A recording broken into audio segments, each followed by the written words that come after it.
Hi guys, I think we are live now.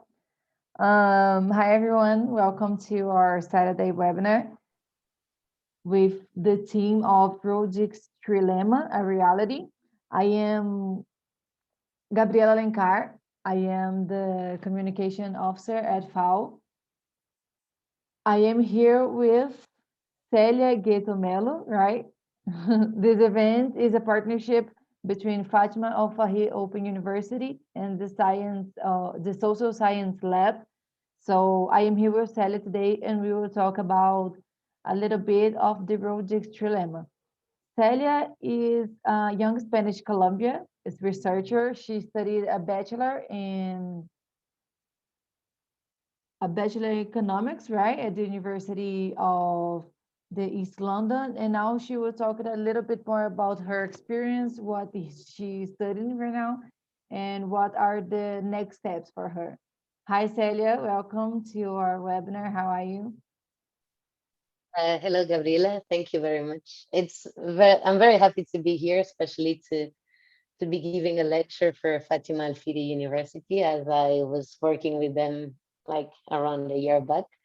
So it's like being home again.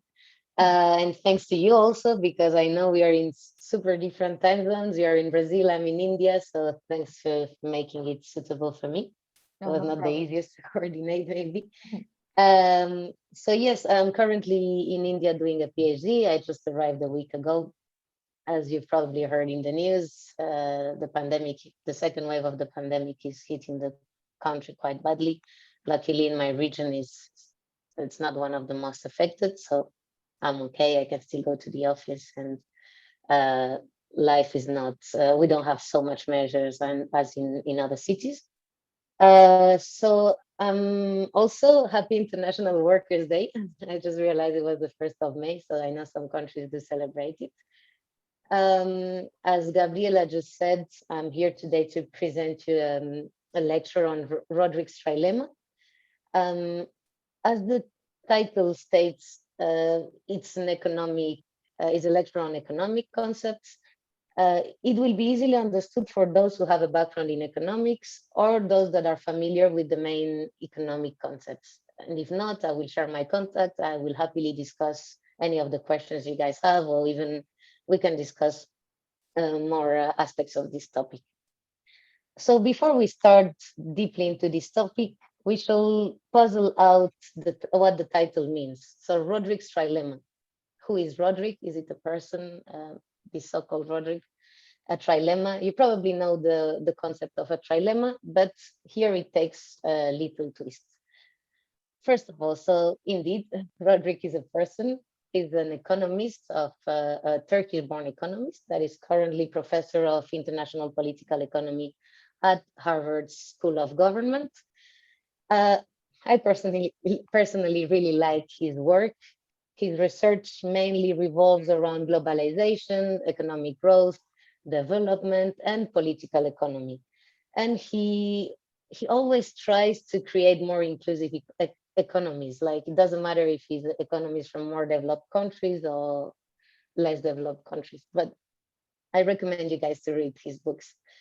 And on the other side, we have a trilemma. So what is a trilemma? A trilemma is a situation in which a difficult choice has to be made between three alternatives. So it's often represented with a triangle. You will see that later. Um, as I said, you've probably come with the concept of trilemma before. It's something that is common in philosophy also from the ancient Greeks. But here, as I said, it takes an additional twist, especially when we are in the political economic field. So before mentioning Rodrik's Trilemma, which is the center of our lecture, I want to introduce you to another famous trilemma, which is often called the Impossible Trinity. And it's a trilemma that happens in international political economy, and it's also known as the Mundell-Fleming trilemma. So maybe you can go on to the next slide so we can see well, this is also how the lecture will go. We can go on to the next one also. So yes, here we have the Impossible Trinity trilemma. As I told you, this is a triangle and we will face a trade-off when making a certain decision. But in this case, what is the decision? So this trilemma refers to the trade-offs the government faces when deciding about its own international monetary policy. In other words, the country should make a fundamental decision and choose two of the following three options, as we can see in the slide. So first, you can see up free capital mobility. Then we can see fixed exchange rate, and then we can see independent monetary policy on the right. We can also call it monetary autonomy. There are synonyms. So I want to explain this with a real example, because I think otherwise this might not make a lot of sense. And we will understand the dynamics of a trilemma, which will be really useful when we talk about Rodrik's trilemma. So let's analyze one of the possible scenarios. As it's a triangle, we can have three possible scenarios. Scenario A, where we can choose fixed exchange rate and free capital markets, free capital mobility. Scenario B, when we have free capital mobility and monetary autonomy, or scenario C, which is the one I'm going to explain. So what occurs in scenario C? As we can see in the black arrow, in the end, we have fixed exchange rate. In another end, we have monetary autonomy. So being more practical, this occurs when a government wishes to have fixed exchange rates, but also change interest rates according to its own preferences.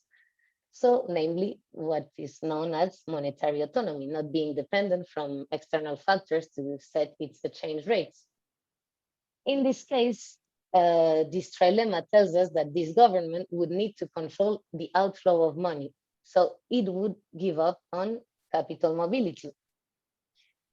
This is still not a real practical example. So maybe if we think about a country and an example that occurred some years back, I could use the case of India, because India is a country that also doesn't really have free capital mobility, but I will use the example of China, because I think it's more commonly known. So between the period from the year 2000 to 2012, China wished to maintain a relatively weak yuan. Yuan is the domestic currency of China. They wish to do so in an attempt to boost exports, which actually worked, and therefore to maintain a strong economic growth within their country. But at the same time, it also wished to keep interest rates relatively low to maintain also growth within their country. So they wanted to also be monetary autonomous. So to have these two combination of fixed exchange rates and monetary autonomy, they had to give up on free capital mobility. It had to institute capital controls. So they had to control the amount of foreign currency that the Chinese nationals could buy. So it was not possible for China to have free capital mobility. Then here we can see how the trilemma works. The country probably would have preferred to not have capital controls, to be more of a free market country and to enter this laissez-faire wave, but it couldn't, because it had chosen to go for a fixed exchange rate and for monetary autonomy. And basically they chose this trilemma solution because they were worried about having an excessive appreciation of its currency. When we say that a currency appreciates, it means that it becomes expensive. And this would have been a negative aspect for exporters, and this would have affected directly the Chinese economy. So this grosso modo was the Impossible Trinity. There's many more things to it, but at least we have seen how trilemmas work, how you need to choose two and it will always have a consequence. So now we can go on to the next slide and we actually start talking about our friend Rodrik. So yeah, this is Rodrik's trilemma. Now that we have applied a concrete example with the Impossible Trinity, you can see we have the same. This is not a triangle, but you can see its three elements. So we have deep economic integration, nation states, and democracy. So well, I'm going to formulate Rodrik's theorem. Rodrik said that democracy, national sovereignty, and global economic integration are mutually incompatible. We can combine any two of the three, but never have all three simultaneously, nor in full. So it's the same behavior as what we could observe in the previous slide. We have three options, but we can only choose two, and this will have, therefore, a consequence. So first, I'm going to explain the three key elements because this is the base of the trilemma. So deep economic integration, we can also call it globalization, hyperglobalization, as you wish. I usually tend to use globalization because it's widely used. What it is, it's the free flow of goods, people, and capital. So this is the tendency that we're more and more interconnected, not only the people, but the capital and the goods. I can buy something here in India that comes from Chile, and I'm here as a Spanish citizen. So this is globalization. The nation states. This is national sovereignty. What does national sovereignty mean? It's when a country is able to set its own policies. So there's no supranational institution that is deciding for them. So if Spain wants to raise its minimum wage, it can. If it wants to lower it, it can. There's no one telling them not to do so. And then finally, we have democratic politics. In this trilemma, we often say democracy. This is equality and justice, but I like to explain it with majority well-being. So it's like the rights of the majority are not trumped by an elite, or like the well-being of the majority of the people is not getting worse. So yeah, this is the three key elements. So as we know, we have now three possible scenarios, but I will not do like with the Impossible Trinity that I only explained the case number C with China. Now with Rodrik, we can go case one by one. So we see exactly what the trilemma is about. So we can go to the next slide. This is where it becomes interesting, because depending on what you choose, you will have an outcome or another. So first of all, I'm gonna go with scenario number one, the one you can see on the top. So it's national sovereignty plus democracy. What does this mean? This is the idea that if you have democracy at the national level and national sovereignty, you are going to give up on the third element. But let's not go too fast. So as we have national sovereignty, we will be able to choose our own economic policies. You know, like things dealing with the labor market, with business cycles. But in order to do that, you will have to put some limits to labor and capital. For example, your country might say, I don't want any more immigrants coming right now to work in my country. And also something that is quite common nowadays, you can say, I don't want capital to fly away from my country. So capital controls and border controls for labor. So then what's the outcome of having a country that doesn't let all the people in, or that doesn't let its capital to go away? You won't be fully globalized. I mean, that's the main outcome of this. You have taken national sovereignty plus democracy at the expense of not being a fully globalized country. So this is the first scenario. Second scenario, which is also very interesting, it's hyperglobalization or globalization or deep economic integration, however we want to call it, plus national sovereignty. In this case, we have, as we said, free movement of capital, goods, and people, and we also can state our policies at the national level. But then something really interesting happens. The global market will experience a race to the bottom. What is a race to the bottom? This is a common concept we use in policy and in economics. A race to the bottom means that we will find lower wages, lower environmental standards, lower rules about worker safety, product safety, we will have lower corporate taxes. This is sadly very common nowadays. And there will be big market failures in our economy. And people will suffer. Like, this is not good for the well-being of the society. Therefore, we're likely to have people voting out that status quo. So yes, the consequence of this scenario is that we cannot have democracy. We will have a hyper-globalized country because we let goods, people, and capital in. We set our own rules, but the people will not be happy. So we don't have democracy. This is a very sad scenario, I have to say. And lastly, we have hyper-globalization plus democracy. This is the one I find the most interesting. It's just a personal opinion.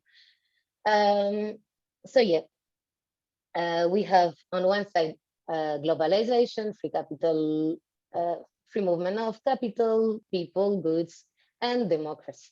So well-being of the majority.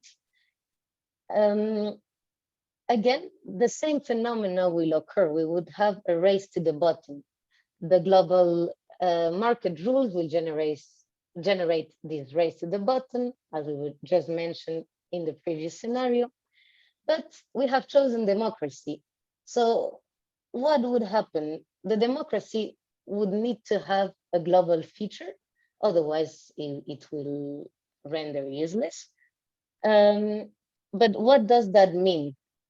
What is democracy at the global level? It's sometimes known as global governance, but I think you will understand. So it's when certain rules in our societies or certain laws are made by supranational institutions. Supranational institutions are the institutions that go beyond the national level. So the EU can be a supranational institution, even though it's not global. We have the WTO, but it can be also an agreement signed between different countries. What comes to my mind is the Climate Paris Agreement.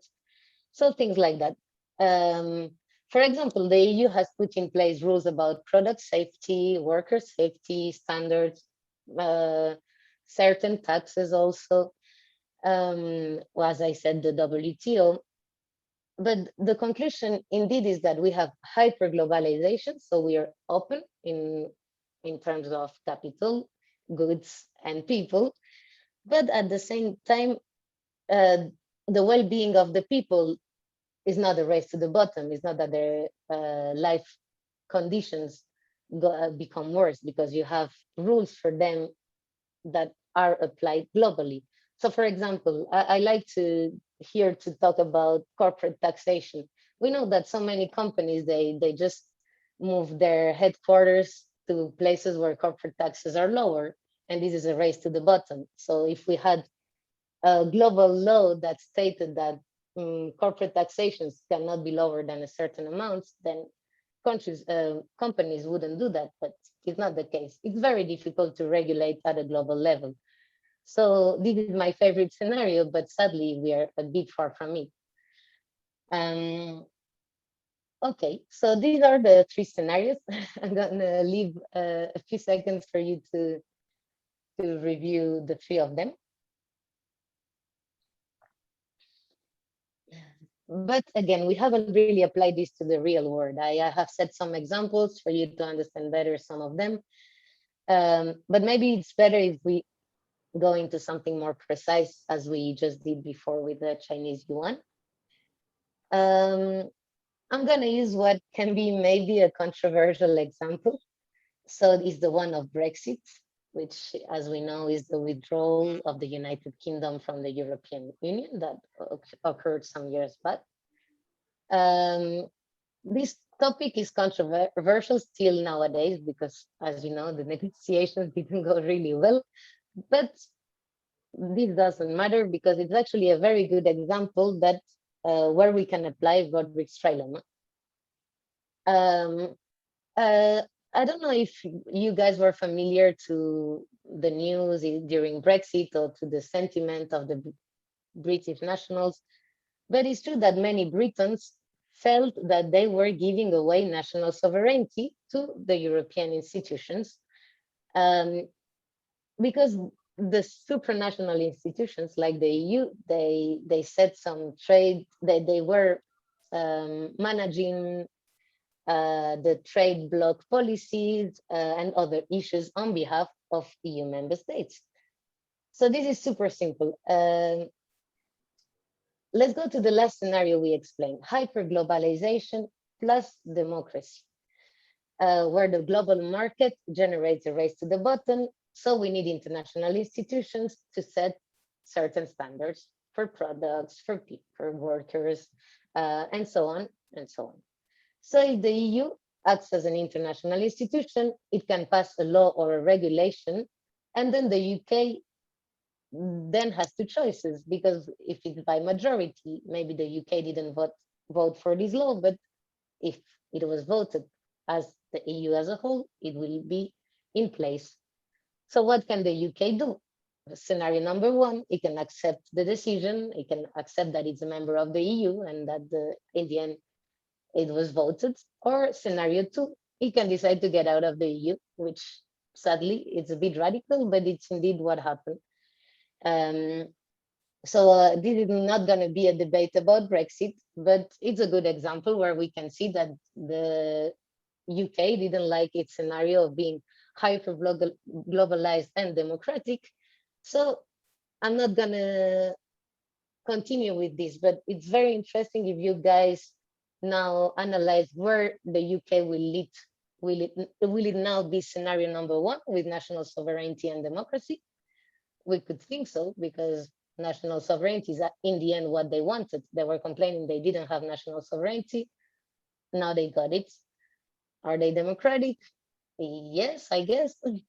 But scenario number two would be they still keep their national sovereignty, which is what they really wanted, but they are hyper globalized. I don't know. This is very interesting. We cannot still not see the consequences of Brexit, because also, well, in the middle of a pandemic, things are a bit blurred between the two. But this is definitely a topic to study in the future years. But I do not want to end the explanation of Rodrik Trilemma here. And I want to motivate you to see the beauty of academia. Especially, I really like when we use interdisciplinary approaches. So when we learn something and we know that we really understand it when we can apply it to another scenario, to another discipline. So I learned something in the realm of philosophy, but then I see a business and I think, oh my God, she's doing something I've taught in the area of philosophy. So this is very beautiful, I think. And we shouldn't do this only in academia. We should do this more in the real world. So I would like for you to think outside of the box and think where we can apply this Rodrik Trilemma and where can this be useful even in our day-to-day lives. For example, we could open a bit the Pandora box and talk about national identity politics. It's relevant nowadays that still many people consider themselves to be Britons, French, American, Chinese, Indian, Brazilian, above seeing themselves as a global citizen or as a part of a global market.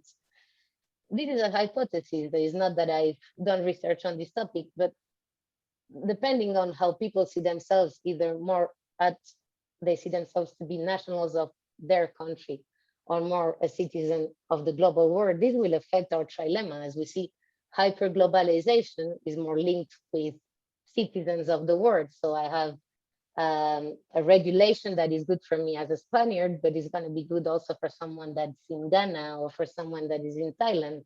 I just don't want things to be only good for Spanish. This is something I really like. I do believe we need to go beyond borders, but it's true that some other people will say, oh, we cannot be nice to everyone. I just want the French to live well, but I don't care if someone that I don't know in I don't know, here in India doesn't live well, as long as my country is doing okay. So yes, this is what I call the Pandora box of identity politics. But one last scenario where we can apply maybe this theory of Rodrik and analyze its consequences is whether we see that globalization is good or bad for growth. This is a topic that I cannot even come with a decision now. Sometimes I think, oh, I love globalization. Sometimes I think, oh my God, it's doing so many bad things in our world. So for this, I actually recommend you to read one of Rodrik's books, which is the Globalization Paradox. If I'm not mistaken, this is the title. But yes, let's talk a little bit about globalization. Is it good? Is it bad for growth? It's definitely not an easy answer, unfortunately. On one hand, we cannot deny globalization can be good for growth. It can promote competition, it can force companies to innovate, to invest in research and development, to develop new products. We can get economies of scale. We love this concept in economics. So we can sell to larger markets, and this can reduce the cost, and it is good for the buyers and for the sellers, so for everyone. But on the other side of the spectrum, it can also hinder growth. Let's say countries like the US and Germany. So there are countries that specialize in capital intensive goods. So the specialization raises the wage of labor. But what about countries that specialize in low skilled labor? So they have weak agricultural sectors. I don't know if they will benefit so much from globalization, honestly. And another interesting example where we can also see the tension between globalization and the nation states is when industries in a certain country need to experience economies of scale by learning by doing. But I'm going to explain this in a clearer way. For example, Japan and South Korea, they protected their automobile industries for many years. The reason was that they wanted their automobile industries to become stronger so they could benefit from economies of scale. So they protected them for some years until they were capable to sell their cars in the global market. So they would be able to compete with other car manufacturers.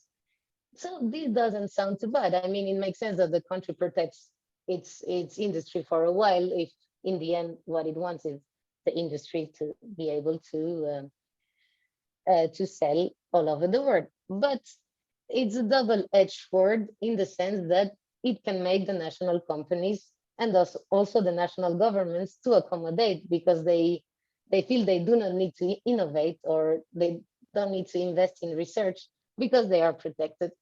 And I actually know that Brazil really protects its software industry. So that means that maybe you cannot get as a consumer such good products as you could if Brazil didn't protect it so much its industries.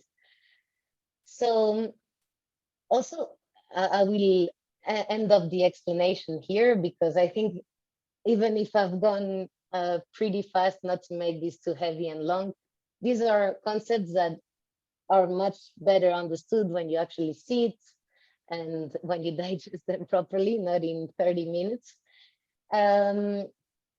So I would invite everyone to discuss with me any topic related with the trilemma, even with the Impossible Trinity type, the trilemma.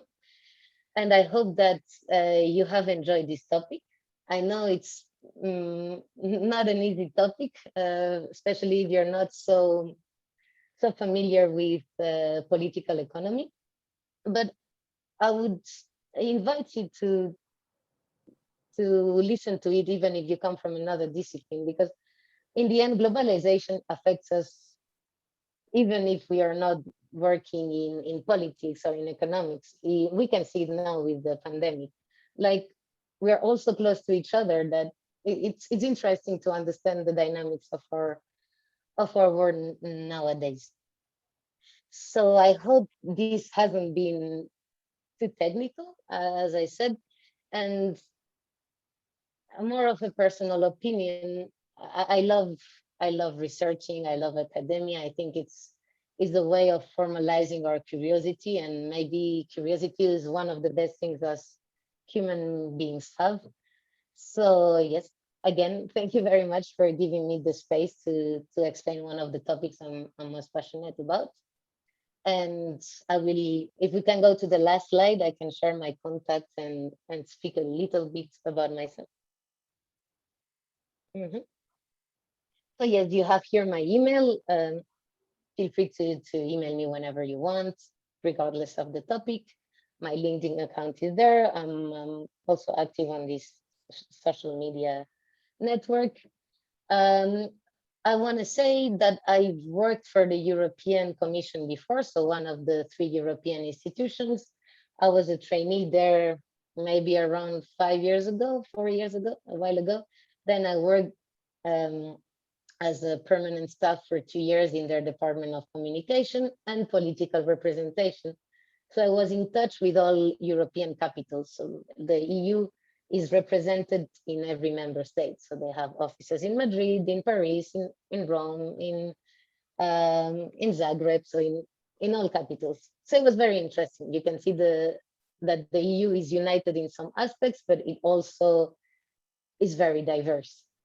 And as I was working in these institutions, and then I also worked for a European project in Spain and France called POCTEFA. It's a cooperation project between border countries in Europe.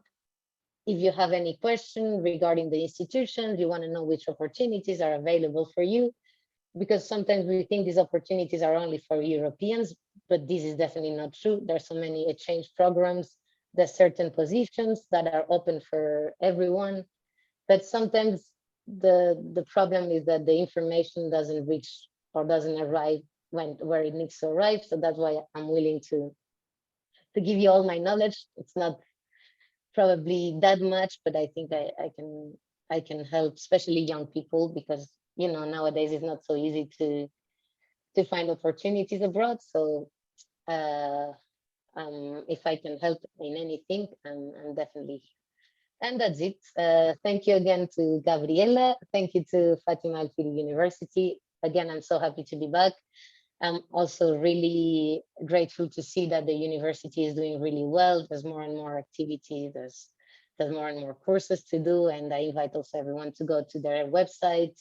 I'm actually interested in one of your courses. So if I find some free time, I think I'll definitely enroll. So I don't know if you would like to add anything else, Gabby. Well, thank you so much, Celia, for the presentation, for being available and for leaving your contact here for us. I have a question, actually. Again, I want to thank you for the presentation, because as an international relations student, I guess this topic is very relevant to us and for us who like to study globalization and this type of topics. So you think this Rodrik's trilemma is influenced directly on the democracies? Like you said that the globalization is good in some points and not so good in other points. So I don't know, maybe in the Latin America example, you think that this Rodrik's trilemma is applicable or not? It's tricky to say in South America, but I can say that it's definitely applicable. One thing that I understood about Rodrik's trilemma that I didn't want to add here to confuse more the participants, but sometimes what really happens when we try to apply it to a country or to a continent like South America, Latin America, is that we get a little bit of globalization, a little bit of democracy, a little bit of national sovereignty. It's like it's not so simple as we just said, that they're mutually exclusive, that you choose 2 out of 3. So I think some countries in Latin America are definitely globalized because you get a lot of money from foreign investors.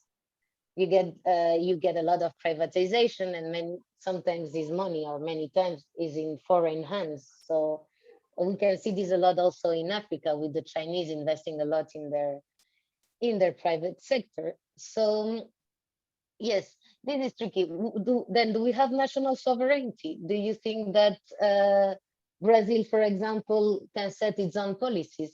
I think, yes, to a certain extent, as long as it doesn't affect the global capital. And then we have the democracies, which is where I think we have the answer in Latin America. I'm speaking about Brazil again, but we know that there is a trend to democracies to become less democratic lately. So we have this in Eastern Europe, we have this in Turkey with Erdogan, we have this with Putin, we have this with Modi in India. So people, the people that are governing, they're passing laws to stay longer in power. So this is trumping democracy, because when we talk about the trilemma and we say we don't have democracy, it doesn't mean we have a dictatorship. It means that it's becoming more difficult for the opposition. For example, Erdogan decides to jail his opposition sometimes, or like I think we all know what's happening in certain parts of the world. There's also a lot of tensions regionally. I'm even talking about Spain. We had a region called Catalonia that wanted to vote about independence, but it couldn't. Is this a drift towards undemocratic societies? It definitely is. And actually, what many scholars argue is that to apply Rodrik's trilemma in a country by country scenario is not easy. And as I just said, it's like we're giving up a little bit on democracy in certain topics, a little bit on globalization. We don't let migrants in, especially in Europe, but we are not able also to decide our own policies at the national level. So for example, in Spain, there are certain things that we cannot do because we belong to the EU, like the trade is controlled by the EU. So Spain cannot overrule what the EU has negotiated. So Spain can never have national sovereignty to the fully, as long as it's a member of the EU. And then, well, we have the case of Brexit. If you don't like these rules that come from above, you can decide to go. I have to say that we tend to think that the rules that are made in our nation are better, but it doesn't have to be so. As I said, I like the fact that someone represents me at a European level, and therefore they also worry about workers in Croatia, or they also worry about the healthcare system in Romania. So for me, this is good. In the end, I have the freedom to go from Spain with my car and arrive to Romania without needing to pass the borders. So are we willing to make this sacrifice that we're not going to have make America great again, or these national politics, but then we're willing to give up on this national sovereignty for the well-being of the global world? This is a good question. We'll see in the years to come. But then just to add something quickly, I think the pandemic shows us that we need to work together. Like Yes. the virus doesn't understand about countries. It goes from here to there. So yes, now I think more than ever, we need to realize that we are one. Like it doesn't make sense to do our things on our own without talking to each other. Yes, the globalization showed itself very clearly now, right, with the pandemic. So you said a book of Rodrik that we can read to know a little bit more about the globalization, right? So what's the name of it? Yes.